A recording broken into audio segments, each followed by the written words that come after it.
So we can get started with the introduction, and maybe more people enter while I speak, which is fine, though better than if Ben speak. So a few points about the series. So we started already with last semester, and we aim to continue throughout the year. If there are ideas of people who could present, also don't hesitate to email me. And today we talk about a very important economic historian. So we had two kind of stream of presentation, two type of presentation. One would be to discuss about the place of discipline within economics, between history and academic work in general, and also the evolution of the discipline, so kind of more oriented toward the discipline. And then we also have a stream that is more oriented toward important thinker. And we wanted to start focusing with the Swedish thinker, especially because many students at the PhD level are curious to get to know about these thinkers and get kind of this solid ground about the discipline in the country we study. So that's my case. I'm from Canada, and I was so today I'm particularly curious to learn about Eli Heckscher, whom I've learned about a little bit, but have a lot to learn from. And actually something that I think is quite interesting is to see how work is still being published and how kind of alive his thought seems to be in Swedish academia. And one book that the presentation of Ben also sort of interacts with in a way is the one is a thesis by Esselberg, who is a scholar in Uppsala, and so she just published this book that Ben reviewed. But I can let Ben introduce more what the book is, and in general much more information. So I will be sharing the slides, and Ben will be presenting for something like 40 minutes. So we have 20 to 30 minutes to discuss afterward.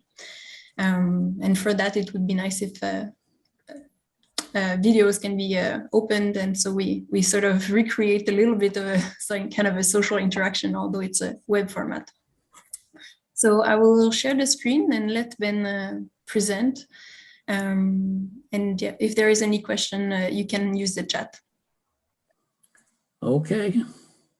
Well, first of all, thanks to Clara for organizing this series, which we would need more of these kind of initiatives, I guess. It's great. And I'm honored to be able to introduce the big man in Sweden, in Swedish economic history, Eli Heckscher. And some of you may know a lot about him, and some may know very little, perhaps. So it's not so easy to give something that will make everybody satisfied. But I will try to give some glimpses from his activities anyway. In his activities as an economic historian, as an economist, and his very intense interventions in economic policy debates. So next slide.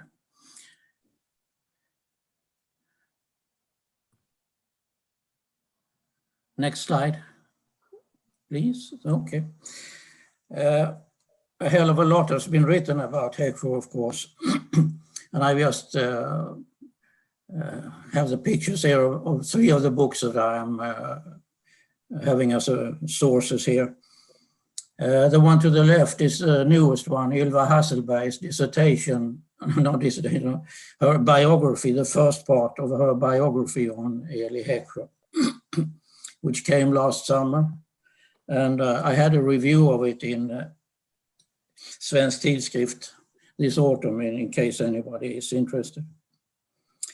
And then in the middle we have the Janus phase, which the Janus, that is economist and economic historian, he's both. And it's by Rolf Henriksson and Mats Lundahl. It's a lot of his major articles on methodological issues, and with comments or introductions by Henriksson, who was the guy who knew most about Heckscher, but he's deceased now, Henriksson, unfortunately. And then to the right my own dissertation, which is almost 35 years old now, which deals with Heckscher in the economic policy debates. It's also available in English in kind of peculiar, with very black, with a very black cover, which had the result that once when I went to a library to give them this book, and they didn't want to have it because they thought it was the Book of Mormon. Heckscher was a workaholic. He hardly had the time to eat, and he didn't have time to put on a coat in winter time, and that was finally killed him in 1952. The first part of his activity, Heckscher as an economic historian, it's of course he was an economic historian all his life, but it was more heavily so at the beginning and at the end of his life. He started out with studies in Uppsala for Harald Hjerne, was a conservative nationalist, but very inspiring teacher. And then he studied economics for David Davidsson, who has been seen as a transitional figure between classical and neoclassics economics. And Davidsson was not that inspiring. He was a very critical guy. He said that Ricardo's Principles was the only book worth reading in economics. And there was a whole group of people called Juntan, of Hjerne students, and Heckscher was a leading figure in this group. And they all became influential in Swedish society over the years. His friend Gösta Bagge was one of them, and Carl Hallendorf was another guy which I will come back to very soon. First, he had this ambition of writing a licentiate thesis on mercantilism, and this was the only time in Heckscher's life that he didn't fulfill his dreams or his ambitions.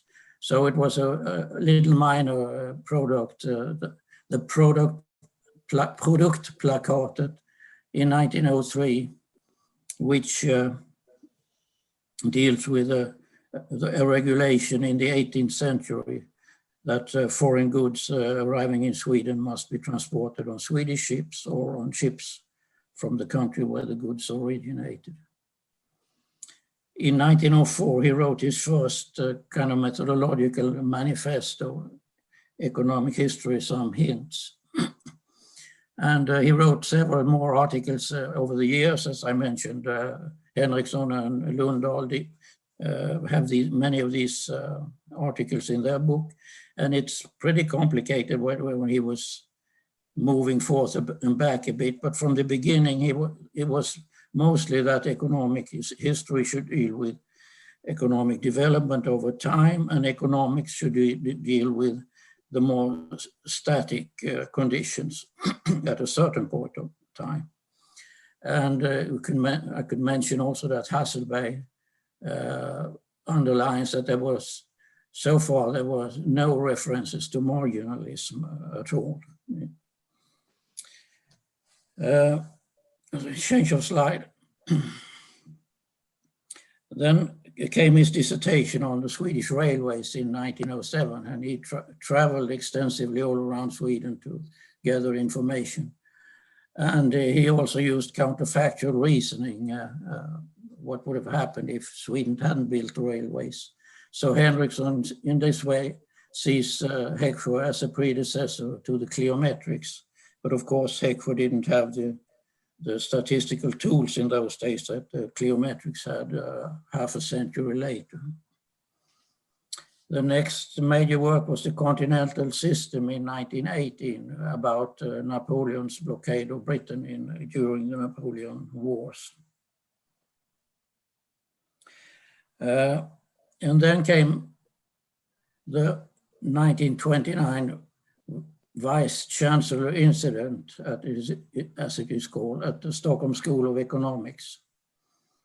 The thing was that the guy Hallendorf I mentioned before, he was Vice-Chancellor, and he was stepping down, and Heckscher thought it was very almost natural that he would be the next vice chancellor. But all his colleagues knew that he was very difficult to work with. He had very easy to get into conflict with people. So they didn't want him as a vice chancellor. And he was disappointed, but he was comforted by gave him a personal research professorship in economic history. And that's what made him, when it possible for him to make this, do these great works that he did after that. And he said himself, it's now or never, now he's going to do it. And it started out with mercantilism in 1931, which he, of course, had been working on in the 1920s, and which was translated into English and made him pretty famous. And then came his huge labor in the economic history of Sweden in 4 volumes, where the first volumes came into English in 1954. And then there was this short version that most of you have seen, I guess, Svenskt arbete och liv, Swedish work and life, which came out first time in 1941 and then in many later editions. And we've used it on the courses at our department, of course. Okay, change of slides. We go over to the Heckscher, the economist. And it's mainly his main focus as an economist was during a 20-year period from 1909 to 1929. As I said before, he worked for Davidson. He studied for him and worked for him at the turn of the century. And then he worked for 5 years for Gustav Cassel at Stockholm College, today Stockholm University. And he got a professorship at the Stockholm School of Economics in 1909, although he hadn't been very active as an economist up to that time. So he really started to, when he was a professor, he really started to dig into economics. And the major influences was Davidson, of course, and Gustav Cassel. Cassel was his main focus was on scarcity. It's been said that scarcity is great and Cassel is his prophet. And Knut Wicksell was, of course, very important. Heckscher admired Wicksell, and Marshall was perhaps most important. He started reading Marshall heavily at this time. And Hasselberg, she doesn't think that Heckscher has succumbed to marginalism, really. There was partly a marginalism with him, but Ricardo was still very important. And the basic purpose of economy in Heckscher's view is to satisfy human needs, so you have to focus on consumption. Then this important thing happened that there was a very peculiar professor in economics, Fritz Brock. He had written some article and which Heckscher read, and Heckscher wrote an article as a comment on Brock, really, and it was on the impact of foreign trade on income distribution. And Heckscher lined out the comparative advantage in trading that different countries have due to the different productive factors they have. And still, in this article, Hasselberg claims that Heckscher is still not a neoclassic theoretician, but I suppose most economists would disagree on that point. But then what Heckscher had, you can change the slide. Heckscher had his favorite student, Bertil Ohlin. And Ohlin, when he wrote his dissertation on Handelns teori, the theory of trade in 1924, he departed from Heckscher's article. And then he worked on with a book, Interregional and International Trade, in 1933. And then the so-called Heckscher-Ohlin theorem was accomplished, which is one of the most famous things ever coming out from economists in Sweden. And Heckscher was partly surprised, and he quoted some old German king and said, "Potztausend haben wir das alles getan." At the same time, he wasn't really satisfied, because Ohlin wasn't keen on giving Heckscher credit for the ideas he took from Heckscher.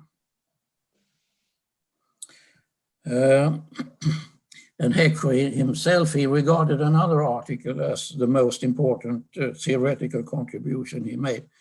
It was an article on intermittently free goods from 1924. And these intermittently free goods, that simply explained, should be about fixed costs in production. So, for example, if a company erects a factory and maybe they make it a bit too large compared to the existing demand, so there is an overcapacity for a while, and before demand catches up with this overcapacity, there will be unemployment.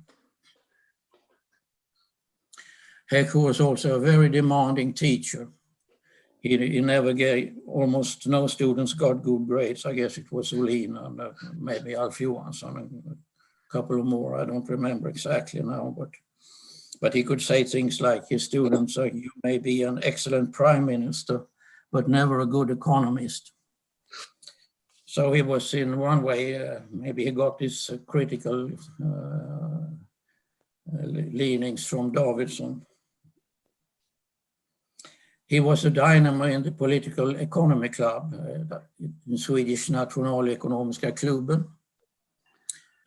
He started it after Wicksell retired in 1916 and left Lund and moved to Stockholm, so that there should be a forum where Wicksell could discuss with the other economists. And it was very important, this club, because it was a kind of breeding ground for the Stockholm School of Economists. Many of them said that they got verbal influences from Wicksell, which he hadn't written down, but would put them on the right path towards the new economics. It was also the place where there was a revolution or a revolt in 1928, when the so-called Young Turks, that is Myrdal, Ohlin, Alf Johansson and the others, they were inspired by Keynes, who had written at that time The End of Laissez-faire, and they revolted against the old economists, and particularly against Heckscher.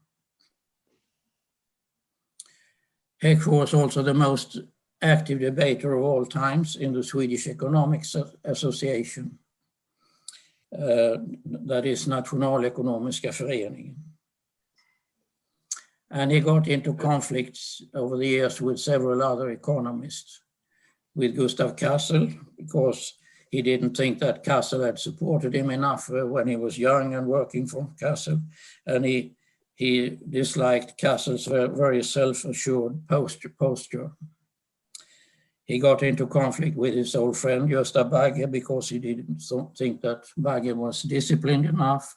It had to do, among other things, with a cooperation with Svensk Tidskrift. He got into conflict with his dear student, Ohlin, because Ohlin didn't give him enough credit in that article about trade. He thought that in the 1930s that Ohlin was a political opportunist. He said that those in power can get you along to do anything, which of course made Ohlin furious. And he thought that Ohlin wasn't taking enough care of his teaching, so Heckscher had to go in several times and cover up for Ohlin.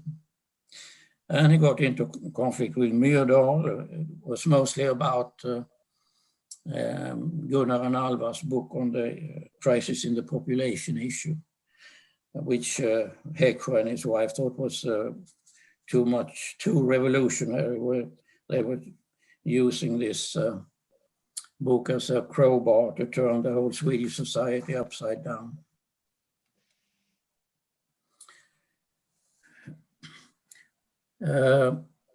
So with all these conflicts and when he got this professorship in economic history, he was fading away a bit as a theoretical economist, and he wasn't rather neglected by the younger generation. You can argue if their neglect made him more of an economic historian, or he became more an economic historian and therefore was more neglected.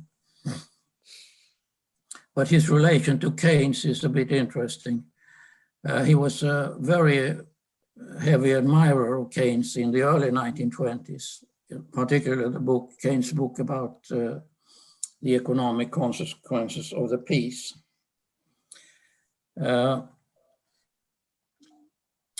So he wrote a portrait of Keynes, which was very laudatory, and in the 1930s, he wrote several times letters to Keynes about the publication and the translation, publication and distribution, and the review of his book, Mercantilism.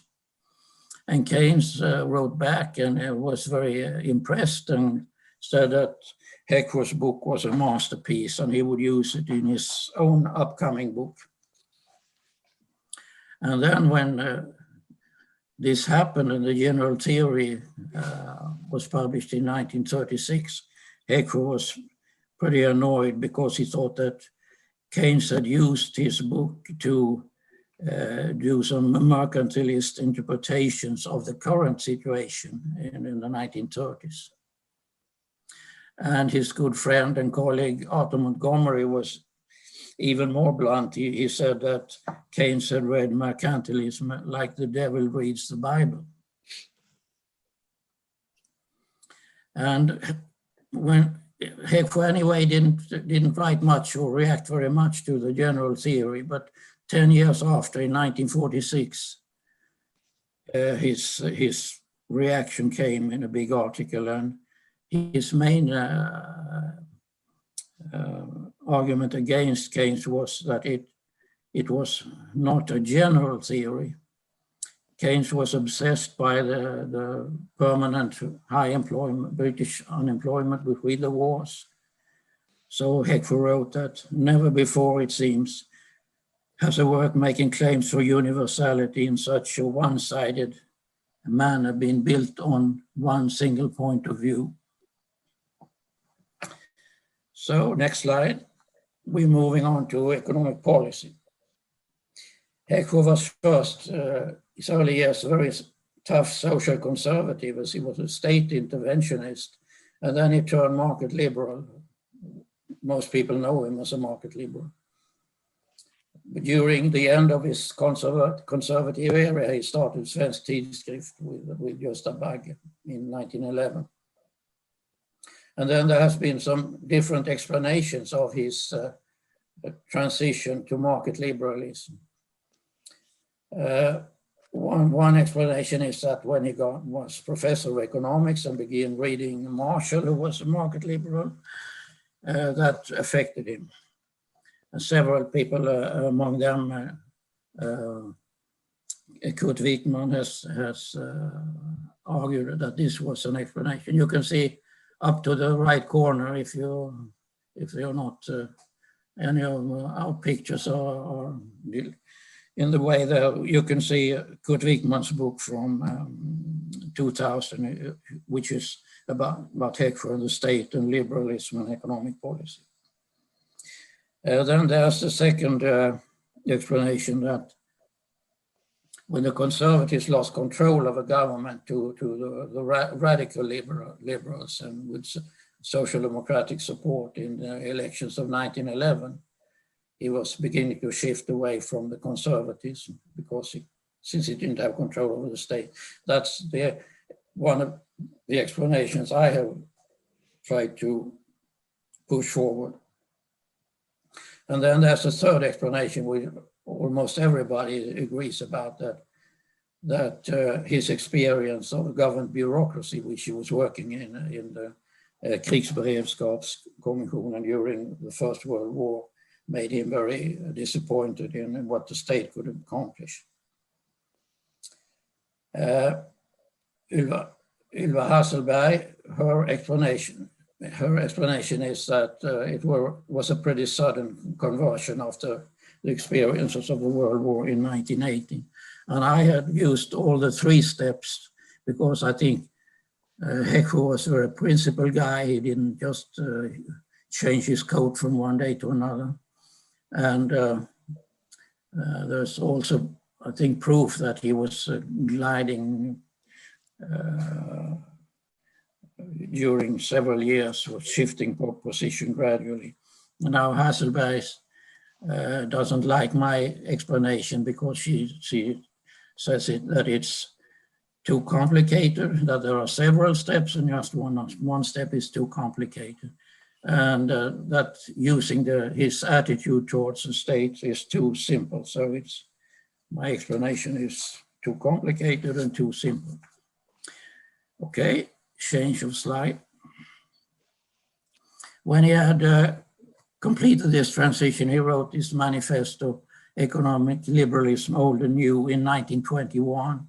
And then he started writing op-eds in Dagens Nyheter, perhaps almost leading liberal Swedish newspaper. He wrote about 300 of those over the years. And that he was so very principally liberal now showed up when he was fighting with Castle over tariffs in 1924. They were both very liberal, but Castle was prepared to make some exceptions once in a while when he thought it was necessary. But Heckscher was never a man who could make any exceptions. And you can see here his forceful language when he was talking about customs. They lack tariffs, they lack precision, they hit the East when they aim at the West, and they are clumsy. It's like mending a watch with an axe head. He visited Russia and was very disturbed what he saw there about the chaos and started talking about planless planning. But his fight against unemployment policy of the new Keynesian and Stockholm School variant and against economic planning began in earnest around 1930. Change of slide. First, he denied the possibility of general overproduction, that is, he stuck to Say's law. But after a while, he grudgingly began to admit that savings might be taken out of the circulation and not being injected again in terms of investment. So that could be a reason for demand being too low. Unemployment, he saw this more as from the left side, you always hear that there is unemployment and there is many unfulfilled needs, and that's an organizational problem. And that Heckscher could agree that was an organizational problem, and he used it as saying that it was like when we button our waistcoat wrongly and get a buttonhole too many at the top and a button too many at the bottom.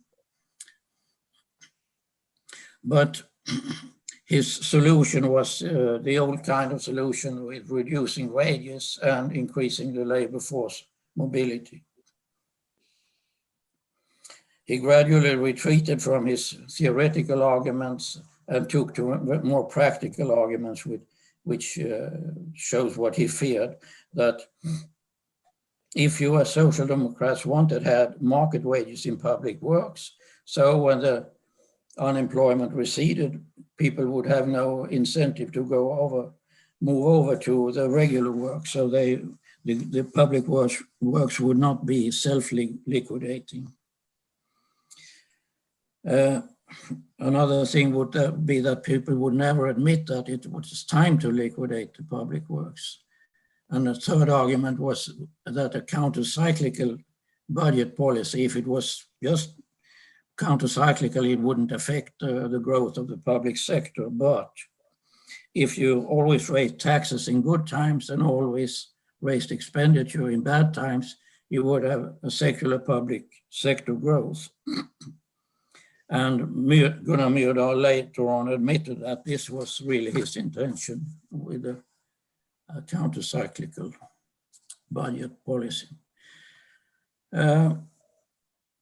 His fight against economic planning was relentless. In 1930, he labeled a board, and this was under the conservative Arvid Lindman government, when there was a board administer that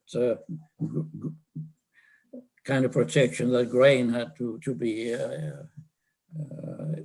put into imported grain to support the Swedish farmers. And he started talking about the Swedish GOS plan and economic planning with no plan after the pattern of familiar in Soviet Russia. And so we got the enemy, the farmers were his enemies also now. So he was called agriculture's enemy number one. Well, when all these countries, Soviet Union, Germany, Italy, started pursuing economic planning, and also Roosevelt in the United States, he was quite afraid when he saw how they could use all the media, so the mails, the telegraph, the mass media, radio, the movies, and so that would be an enormous force of brainwashing, and the loss people would lose their intellectual and spiritual freedom.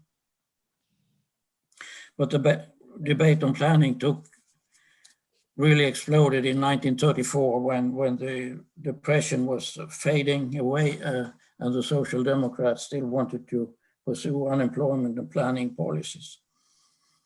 And shift of slide. His great showdown with the planners, that is Myrdal and Ohlin, happened in the Economic Society in 1934, and Heckscher attacked them very heavily and said that their nostrils are filled with a new air to the point where they seem in no condition to breathe any other. Now he feared more that government would control what he called the distributary systems, that transports and communications and power lines and things like that, what we normally call natural monopolies. And he warned about the consequences of planning. That would be technological stagnation. So it's the government is mostly interested in propping up what has already become superfluous. He said that the compromising you have to do in a democracy is incompatible with rational planning. Trade unions must also be suppressed. You can't leave this very important element to the market forces, and then you have to suppress the trade unions. Change of slide. Now Myrdal and Ohlin, they didn't want to discuss any principles of economic planning. They wanted to see, they saw each intervention as a thing itself, and they wanted to discuss each intervention on its own merits. But Heckscher argued that if you're going to have planning, you must, of course, coordinate all these measures, and then you must discuss the principles of this system. But now, in a couple of years later, in 1939, when he was confronted with the threat of war, it was Heckscher who demanded economic planning. And now, curiously enough, he was opposed by Ohlin and Wigforss. And I think this is interesting because if you look at some of today's market liberals during the corona pandemic, some of them are not even accepting the kind of night watchman state who want to protect people from a pandemic, but start to arguing about freedom is threatened and things like that. And then Heckscher was also deeply involved in the second or even bigger debate on economic planning after World War II, where he joined forces with Herbert Tingsten, who was now the chief editor of Dagens Nyheter, and they debated with the heaviest social democrats. And the debate was described as a tennis game with Heckscher in the back taking the long balls and Tingsten at the net and smashing all the time. And you can say that Heckscher anticipated already in the 1930s most of the arguments that Hayek would launch in 1944 in his famous Road to Serfdom. Now we just have two more slides, I think, or three perhaps. Well, a couple of years ago, I tried to look at Heckscher to see this, the Janus face of him through his portraits of other social scientists. What he was finding was good and less good research. In that you could see his own preferences. So next slide. So what I found out was that he admired very sharp theoretical analysis. Many of the people I mentioned before, Adam Smith, Ricardo, Marshall, Wicksell, Davidson. But he also admired massive economic and almost atheoretical historical investigations like the one by William Cunningham, William Ashley, John Clapham, and Werner Sombart. He stressed all the time continuity in economic thinking, that is, the idea that the founders got it right. He criticized economists trying to break out of the classical and neoclassical traditions. So he was critical of the German historical school, not so much when he was very young, but more later on. And he was also critical of Keynes, which he thought broke too much with the neoclassical tradition. He denounced what he saw as pretentious innovators, that is Castle and once again Keynes. And as you maybe have noticed now, my reading of Hasselberg is that she stresses all the time Heckscher's classical leanings, but many economists, of course, see Heckscher as mainly a neoclassical economist. But maybe you can reconcile these two views when you think about how the stress he put on continuity. And the last one here, the last slide is about his judgment, how he could give a good, you could admire someone that he almost would, you'd think he would hate. I take the example of Werner Sombart, who was first a Marxist and then a Nazi. And if it was anything that Heckscher hated, it was Marxism, or not hated, but he couldn't agree on was Marxism, and he hated Nazism. Still, he wrote this thing about Sombarts Der moderne Kapitalismus from 1917. Even after all kinds of reservation, one must admit that this opus constitutes the most important contribution to research in economic history which has seen the light so far. Sombart was indeed, in German spirit, completely averse to what is called economic theory, which often led him astray, and furthermore not much more competent as historian, which meant that all his facts had to be scrutinized.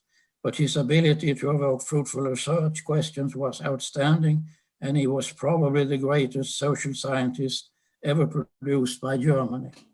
So Sombart was not a good theoretician, he was not a good historian, but he was still the best scholar. Okay, that's it for the moment.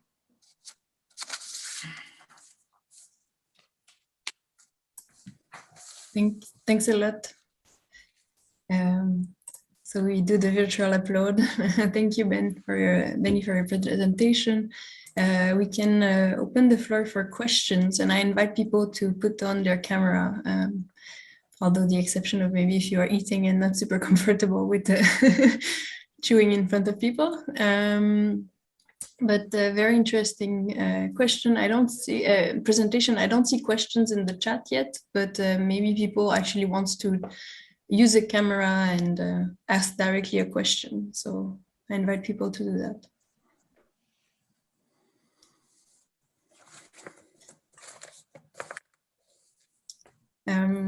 Oh, okay, Vinicius, please take the floor.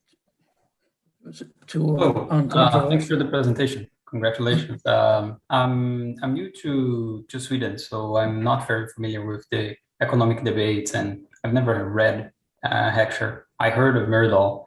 My question is, how does Heckscher hold up in Swedish economics today? Is he still sort of read and admired, or is he sort of relegated to kind of a certain corner in economics? And also, how do people understand his sort of different phases? Do they value more his early work or his later sort of market liberal works? I think he's regarded as very influential in his time. It was he and Gustav Cassel who were the leading market liberals for many years, especially between the wars. And Cassel's star was falling much more down than Heckscher. So Heckscher is still kept in I think is being regarded as having been a very important voice between the wars.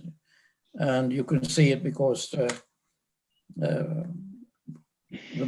two of the books here that I showed you in the presentation, the Janus Phase and the one about Heckscher and economic policy and the state, was published by Timbo, who is a liberal think tank. So he's still on the pretty market liberal side of the spectrum, is regarded as a source of inspiration. And especially since he and Cassel developed many of these arguments well before Hayek. They were older than Hayek, and Hayek is still in vogue. So I guess they will still be there for many years to come, especially Heckscher. And the stages, well, that's a bit peculiar because there is no real agreement, as I was into, exactly why he changed his position, but it was very painful for him. It was like a religious crisis. So you can see this from what he wrote, and especially his letters to his mother. His mother was very young when he was born, and they had a very close relation all the time. And she had a lot of influence on him, and I think she was pretty market liberal. But when he was young, he was more influenced by the conservative circles in Uppsala. But he had this, which I went into once when I wrote about him, this enormous exchange of letters with his mother, where you could see this crisis he went through when he would change his footing. I don't know if does it answer your question? Yes, thank you. Okay. Thank you. So we have two questions in the chat. I invite Olof, if you want to unmute, maybe to formulate the question to Ben. Yeah. Can you hear me? Yes. Yes. Yeah. So I was curious about the statement about the spending and tax cuts. And I think you said secular productivity in the public sector. So I was thinking it sounds a lot like Baumol's disease. Yeah, if you had something more to say about it. Yeah, maybe not.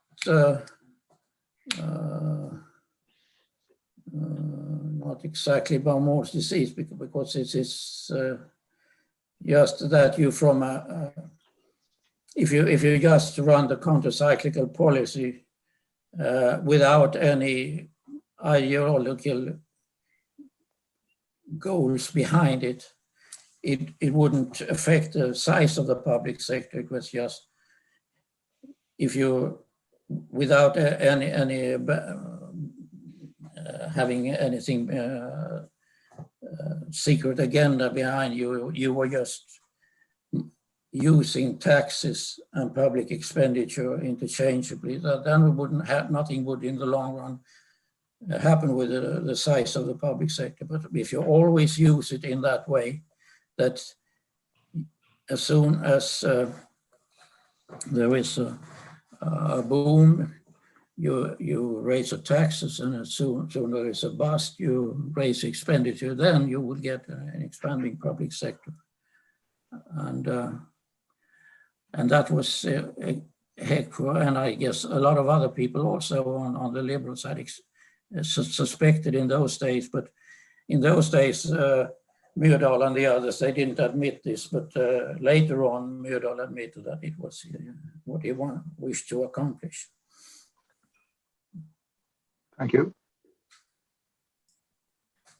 So we have two related questions, and I will read them because we only have 10 minutes left, and there's also Anders whose hand is up. So the two related questions are by Okan, and it's when the theorem internationally recognized, actually dubbed into the Heckscher-Ohlin kind of name. So Okan, if you want to, if that's, is this right? Yeah, that's what I as well. Okay. And so Vincent had a kind of a related question to which you can maybe reply at the same time. So he says, you mentioned that Heckscher thought that Ohlin didn't give him enough credit in developing the model. Is there anything to it? So how much Ohlin and Heckscher is the actual kind of combination of the work?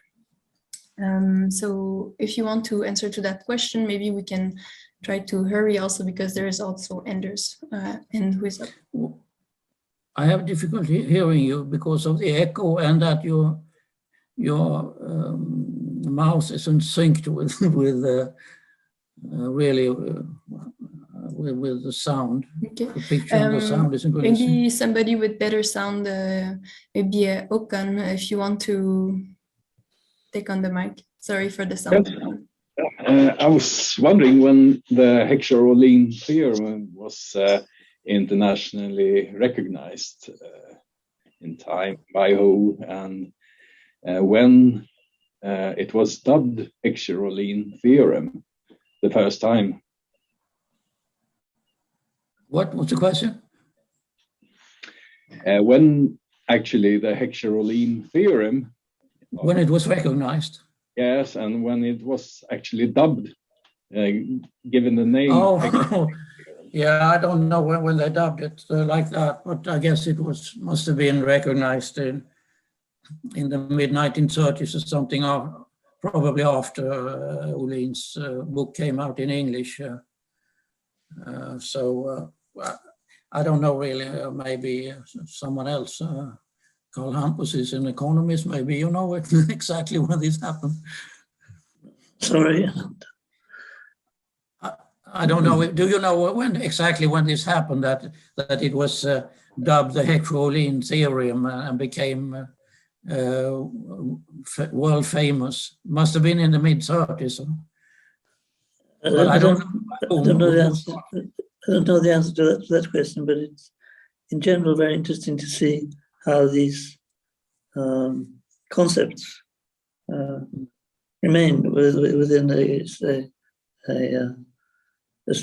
area, even though they are perhaps no longer considered correct.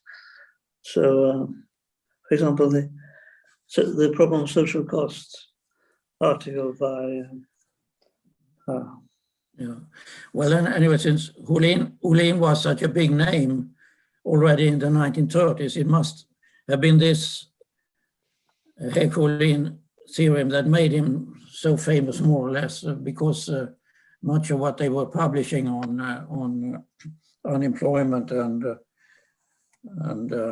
counter-cyclical policies and things like that, much of it was in Swedish, and that's why he wrote the article in 1937, the famous one, where he launched the Stockholm School of Economists, because they had written too little in English and mostly been active in Swedish and German.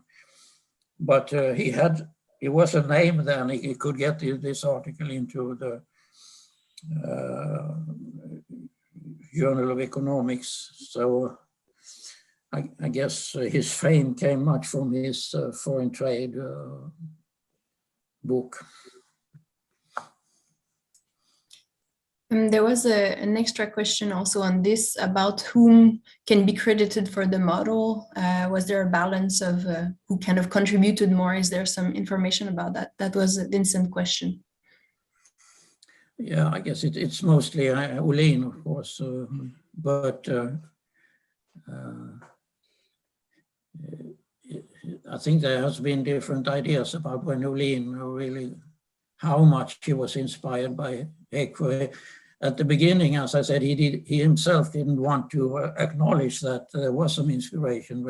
When he wrote his licentiate thesis, he didn't mention Heckscher at all, and so Heckscher was very annoyed by that.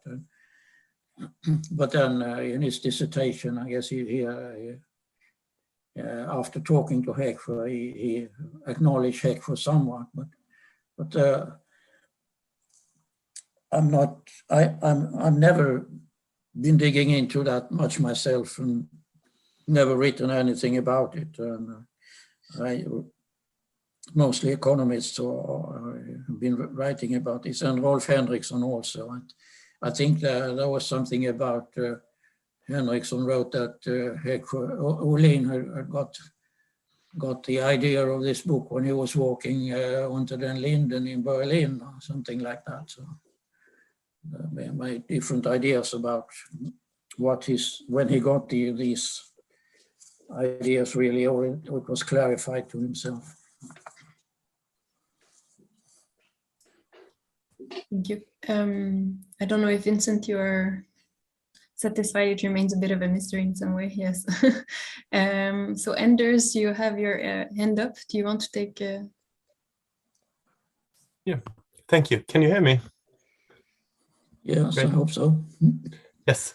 So I was just curious, you mentioned Heckscher being somewhat of a forerunner to Hayek in The Road to Serfdom.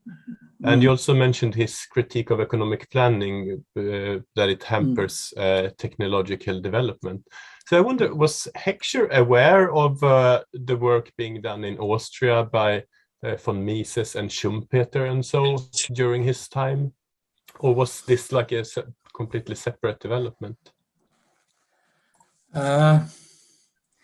Yeah, of course he was aware of Schumpeter, and I think I don't remember all of it now, but I wrote this book a couple of years ago about this Swedish economist in the 1930s debate on economic planning, and there I looked also at Mises and Hayek, and I don't think Heckscher was particularly aware of Mises, as far as I remember.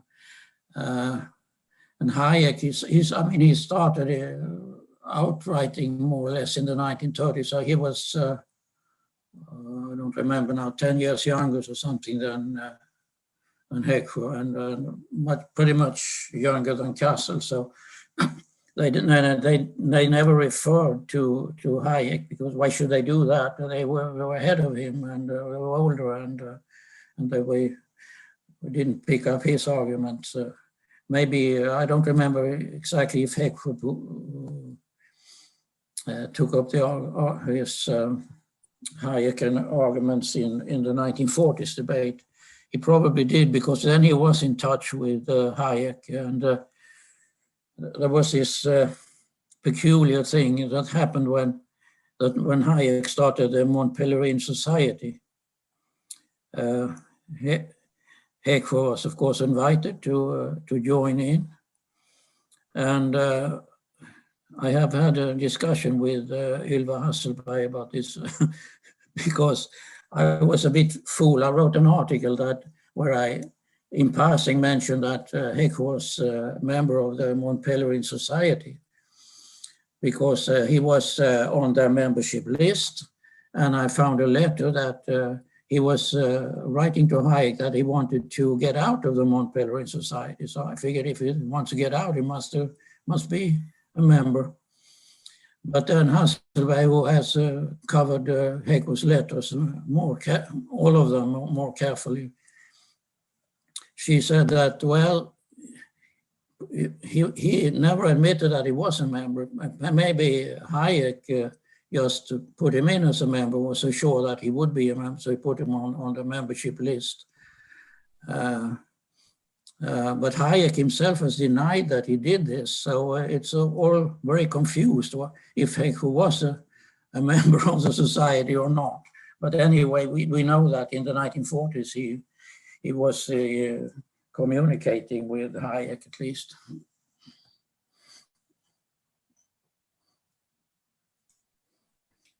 That's interesting. I don't want to cut the conversation. If there is more question, we can stay a bit longer, but it's already 1.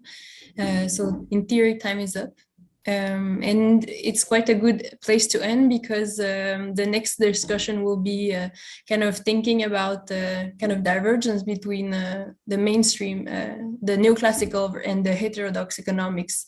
And it will be a presentation in a month's time, so also the 7th, so the 7th of March, and it will be by Anders Hillemo.